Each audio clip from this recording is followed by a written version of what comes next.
One of the most intriguing talking points of 2020 was set to be Ferrari driver Sebastian Vettel's fight back after an unimpressive 2019, especially since his contract with Ferrari will run out at the end of 2020. It remains to be seen if this storyline will get to play out at all, but either way, it seems like he is still a hot commodity in the driver market, and multiple teams have expressed their interest in him. And in this video, we'll take a look at Vettel's possible options for 2020. Welcome to Formula World, I'm your host Dylan Shelley, and here's what's on this episode. First up on Formula World, a look at Vettel's possible options for 2020. Being a four-time world champion has its perks, one of which is that you're usually in high demand in the driver market. And one such rumour is associated with McLaren and the possibility of McLaren's team principal Andreas Seidl going after Vettel, who he knows reasonably well after their time together at BMW. And Renault boss Cyril Abiteboul didn't completely rule out signing Vettel either if he were available, and had the following to say. I don't want to say no because he's a great driver, a great champion. We worked together on the engine part, we won together. But I would rather aspire to work on tomorrow's drivers than yesterday's. One place he likely won't be going is Red Bull, as was reported here in the past, but their team advisor Helmut Marko suggested that Vettel could be an attractive prospect for Mercedes. According to Marko, it all depends on Vettel beating current teammate Charles Leclerc in 2020. It will be interesting then for Mercedes too. His German passport won't be an obstacle in that case.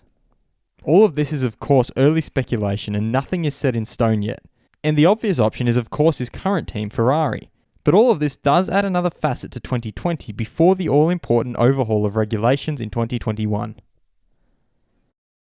What happens to the unused F1 tyres? Roughly 1,800 tyres are needed during every race weekend of F1, which is a substantial quantity of rubber. So what happens when these tyres are put on rims in preparation for a race, but end up being unused, as it happened last week in Australia? Head of Pirelli's motorsport division Mario Isola shed some light on just that.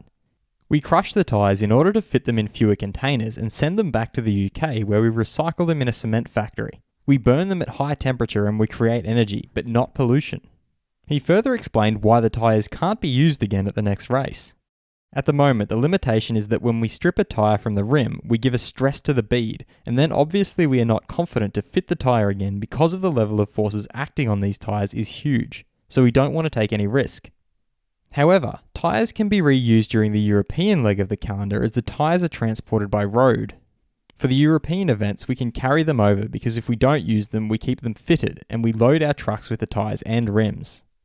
Isola also revealed their future plans around this conundrum. In the future, and considering that we will have a sole supplier and standard design for the rims, we will try to work together in order to find a way to fit and strip tyres and reuse them, but we need to make sure that we are not taking any risk. Fast feed. Lawrence Stroll has bought more shares in Aston Martin and now owns a 25% stake in the company. This is part of his commitment to provide the company with the necessary funding to get through the current crisis. The government of Monaco has decided to lock up all non-essential public places after the third case of COVID-19 was found in the city on Friday, possibly pointing to a cancellation of the Monaco Grand Prix. Haas team principal Gunther Steiner has no idea if F1 races will take place this year.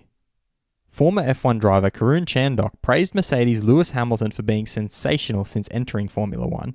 Alfa Romeo team principal Fred Vasseur empathised with McLaren by saying it would have been a bit unfair if McLaren would have been the only team not to have raced in Melbourne. McLaren's Lando Norris summarised the atmosphere in the team by saying that he and teammate Carlos Sainz just love where they are as they are free to be themselves. Dutch Grand Prix sporting director Jan Lammers confirmed that there are no official announcements yet regarding the status of the Dutch Grand Prix. And Indianapolis Motor Speedway owner Roger Penske wants to see F1 return at some point to Indianapolis. Who will Vettel be racing for in 2020? Be sure to vote in the poll and let me know what you think in the comments. And if you like this video, feel free to subscribe and check out my others for all the latest in the world of Formula 1.